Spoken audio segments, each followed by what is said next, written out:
एक दिन शाम को बॉबी की माँ ने कहा कि हमिंग के राजा और रानी उनके घर आ रहे थे।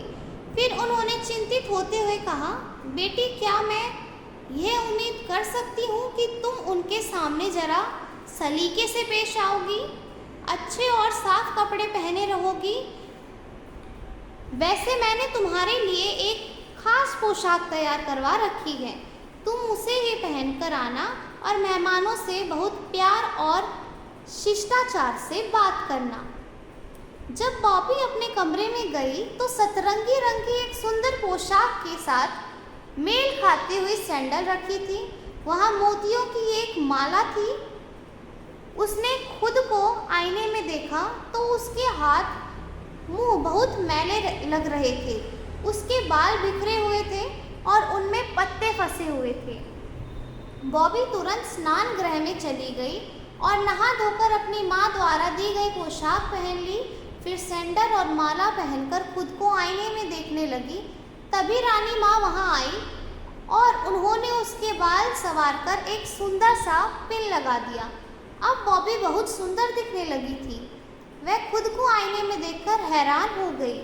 राजकुमारी बॉबी ने अपनी माँ से पूछा, जो उसे देखकर मुस्कुरा रही थी, क्या ये मैं हूँ? रानी माँ बॉबी को अपने साथ ले गई।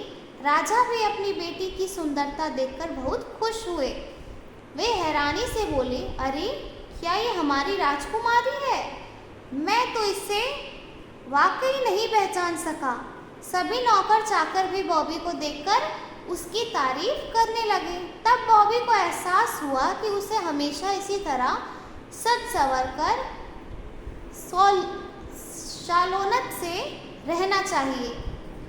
एक राजकुमारी को यही व्यवहार शोभा देता है। शीघ्र ही मेहमान आ गए। उनके साथ राजकुमार फिलिप भी थे। हमिंग की रानी बोली, यह मेरा बेटा फिलिप है। सबसे मिलकर राजकुमार को बहुत अच्छा लगा। वह शीघ्र ही बॉबी से बात करने लगा। डिनर के दौरान उनमें अच्छी दोस्ती हो गई। अंततः दोनों रानियों ने तय किया कि राजकुमार बॉबी और राजकुमारी बॉबी और राजकुमार फिलिप का विवाह करा देना चाहिए। फिर राजकुमार और बॉबी का विवाह कर दिया गया। सब लोग उसे राजकुमारी बॉबी के नाम से ही पुकारते रहे।